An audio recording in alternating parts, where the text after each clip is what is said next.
दोस्तों, आज की कहानी में हम आपको भगवान शंकर और माता पार्वती की कहानी सुनाने वाले हैं। एक बार भगवान जंगल में माता पार्वती के साथ जुआ खेलने की अभिलाषा प्रकट की। खेल में भगवान शंकर अपना सब कुछ हार गए। हारने के बाद भोलेनाथ अपनी लीला को रचते हुए पत्तों के वस्त्र पहनकर गंगा के तट पर चले गए। कार्तिकेय जी को जब सारी बात पता चली तो वह माता पार्वती से समस्त वस्तुएं वापस लेने आए। दोस्तों, इस बार खेल में माता पार्वती जी हार गईं और कार्तिकेय शंकर जी का सारा सामान लेकर वापस चले गए। अब इधर पार्वती जी चिंतित हो गई कि सारा सामान भी गया, पति भी दूर हो गए। पार्वती जी ने अपनी व्यथा अपने प्रिय पुत्र गणेश जी को बताई तो मात्र भक्त गणेश जी स्वयं खेल खेलने शंकर भगवान के पास पहुँचे। गणेश जी जीत गए और लौटकर अपनी जीत का समाचार अपनी माता को सुनाया। इस पर पार्वती जी बोली कि उन्हें अपने पिता को साथ में लेकर आना चाहिए था। गणेश जी फिर भोलेनाथ की खोज में निकल पड़े। अब भोलेनाथ से उनकी भेंट हरिद्वार में हुई।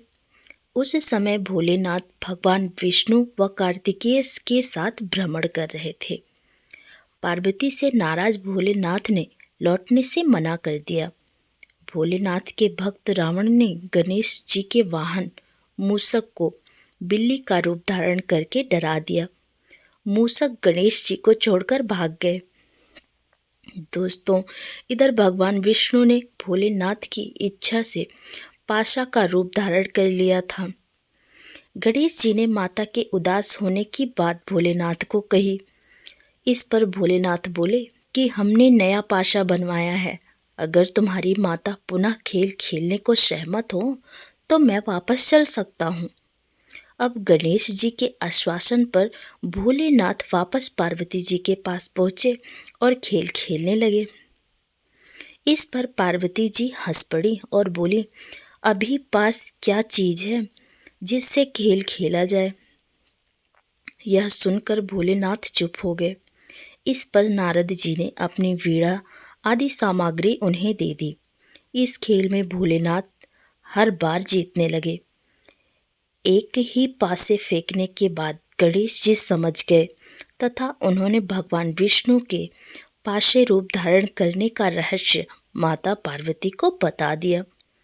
दोस्तों, सारी बात सुनकर माता पार्वती जी को बहुत ही क्रोध आ गया।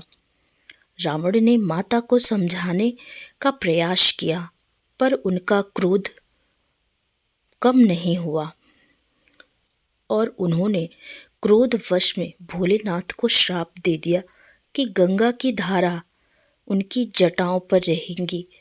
नारद जी को कभी एक स्थान पर ना टिकने का श्राप मिला। भगवान विष्णु को श्राप दिया कि यही रावण तुम्हारा शत्रु होगा और रावण को श्राप दिया कि विष्णु ही तुम्हारा विनाश करेंगे। माता पार्वती ने कार्तिकेय को भी हमेशा बाल रूप में रहने का श्राप दे दिया। भक्तजनों, उम्मीद करती हूँ यह कहानी आपको पसंद आई होगी। ऐसी कहानियाँ सुनने के लिए हमारे चैनल हिंदी स्टोरी वर्ल्ड को ज़रूर सब्सक्राइब करिएगा। मिलते हैं कुछ अगली कहानियों में, तब तक के लिए राधे राधे।